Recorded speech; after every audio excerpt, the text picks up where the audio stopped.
The war was still killing people when the architects of peace began arguing about exchange rates. In July 1944, trains and cars delivered 730 delegates from 44 countries to a quiet resort town in New Hampshire. The Mount Washington Hotel sat beneath dark hills and low cloud. Inside, the air smelled of wet wool, cigar smoke, and ink. Men in rumpled suits carried folders thick with numbers.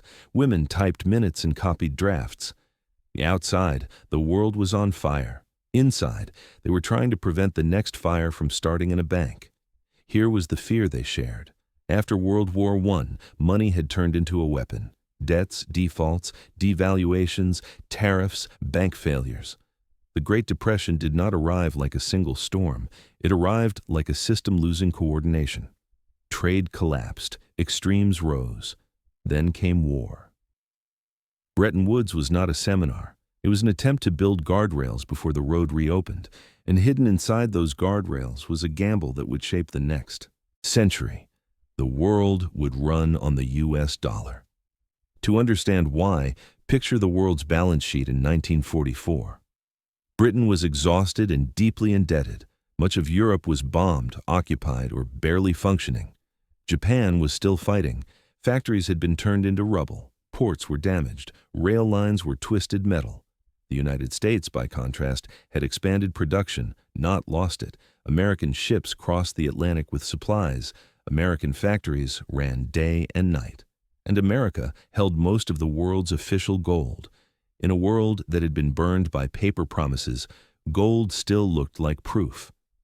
The delegates knew that a stable trading system needed an anchor, but they also knew the anchor had to be usable. Gold was heavy and slow.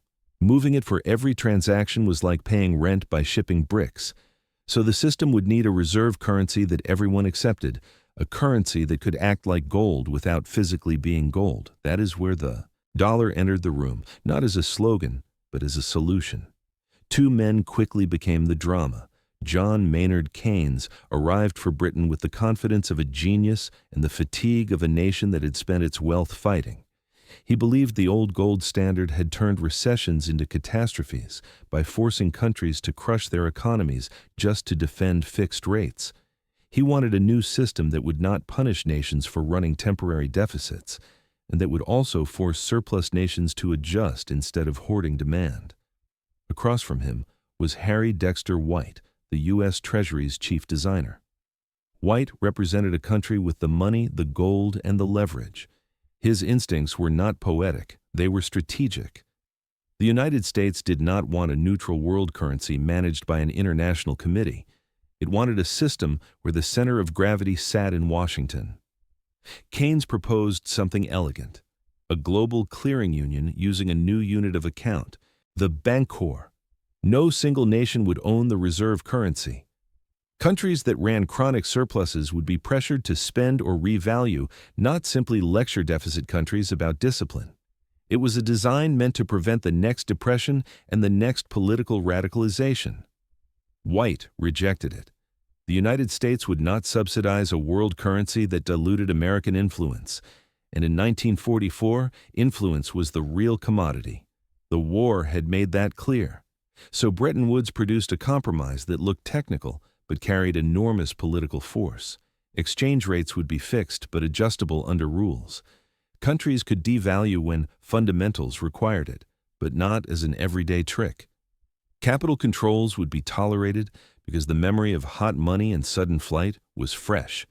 And two new institutions would be created, the International Monetary Fund to provide short-term support and the World Bank to finance reconstruction and development. Those were the visible pillars. The hidden pillar was one sentence. The U.S. would convert dollars held by foreign central banks into gold at $35 an ounce. That sentence made the dollar the world's measuring stick. If your currency was pegged to the dollar and the dollar was pegged to gold, you gained the stability of gold without shipping bullion across oceans. Gold stayed in vaults, dollars moved in ledgers. When global trade resumed, the dollar became the language that invoices spoke. For ordinary people, it sounded distant. For governments, it was survival. To defend a fixed exchange rate, a central bank needs reserves. When your currency comes under pressure, you sell reserves to buy your own money, like a firefighter throwing water at a spark. At Bretton Woods, the reserve everyone wanted was the dollar. It was liquid, widely accepted, and, crucially, supposedly convertible into gold.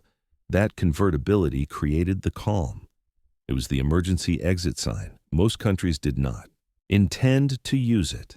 They just needed to know it was there. After the war, the dollar tightened its grip through scarcity.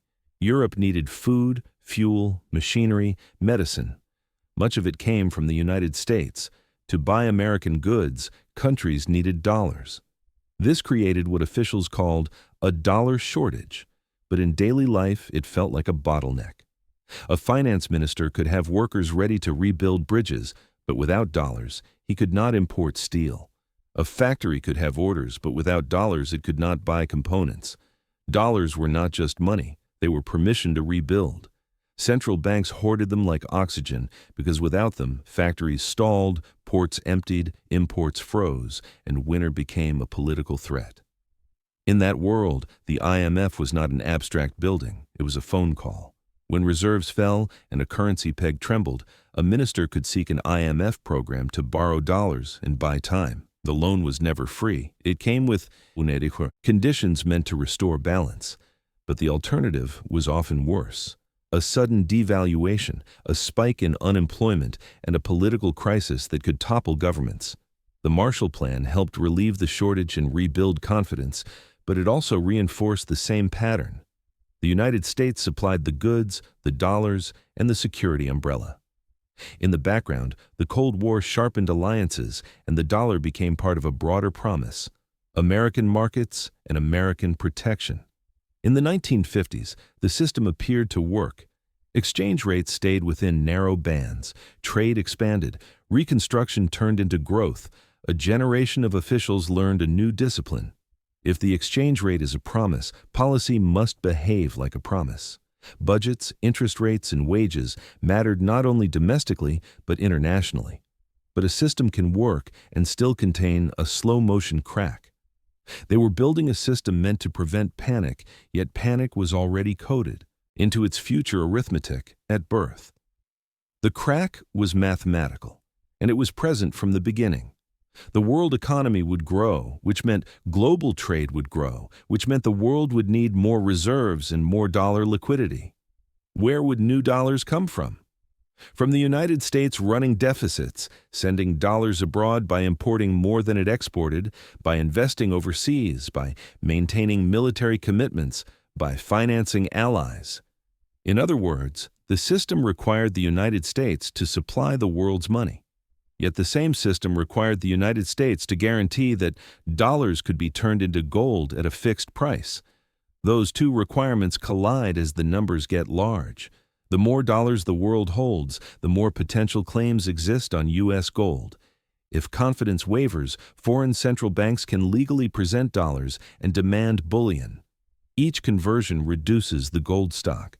As the gold stock shrinks, confidence weakens further. The system begins to resemble a bank that promises to redeem deposits in metal while issuing more paper claims each year. This contradiction later became famous as the Triffin dilemma. But you do not need the name to feel the logic. The world demanded liquidity, and liquidity arrived as dollars. But the growth of dollars made the gold promise harder to believe. At first, America could carry the burden. Its gold reserves were large, its economy was dominant, and the post-war boom covered many imbalances. But by the 1960s, the strain became visible. U.S. spending expanded at home and abroad. Inflation drifted upward. European and Japanese economies recovered and became competitive. America's balance of payments weakened. Meanwhile, foreign dollar holdings climbed faster than the gold behind them. In quiet rooms, officials began doing a simple comparison: paper claims versus metal reserves. Some countries, particularly France, questioned the arrangement openly. Others were polite, but watchful. The key danger was not one conversion. It was the idea of a queue. If one central bank demanded gold, others might follow, not out of aggression, but out of self-preservation. In financial systems, self-preservation is contagious. Bretton Woods tried to defend itself with patches. Central banks cooperated to manage gold markets. Diplomatic meetings produced reassurances. Adjustments were negotiated. But markets evolved faster than treaties. As cross-border finance grew, defending a fixed promise became harder. Every time the United States chose domestic comfort over external discipline, the gold promise looked thinner. And still, the system's achievement should not be underestimated. Bretton Woods helped end the destructive currency warfare of the interwar years.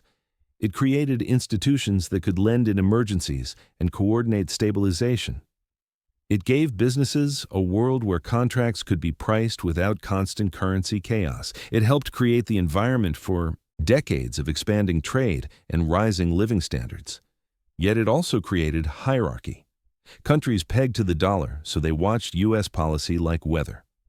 When the United States tightened, liquidity shrank worldwide. When it loosened, dollars flooded outward.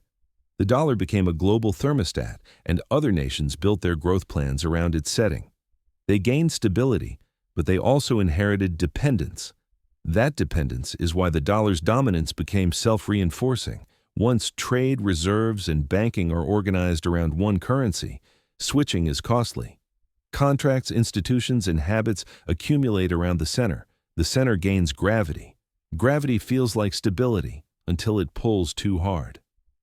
By the late 1960s, the pull was undeniable.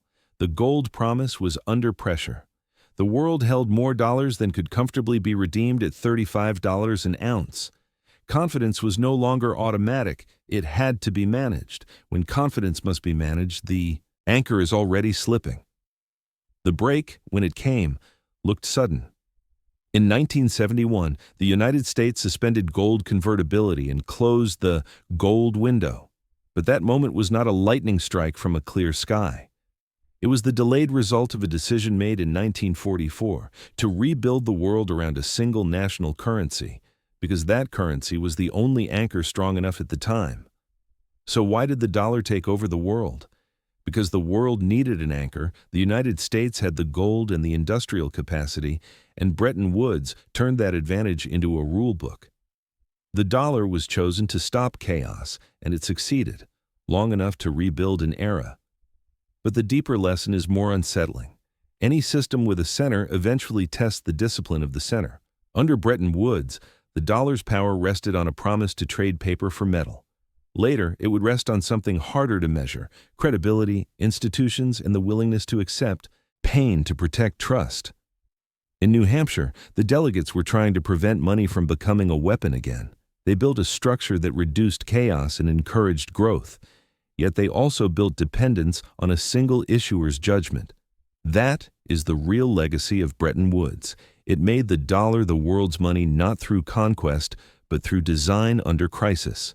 And once the world organizes itself around one unit, that unit becomes more than currency. It becomes the hinge of global stability, and the first place everyone looks when stability starts to shake.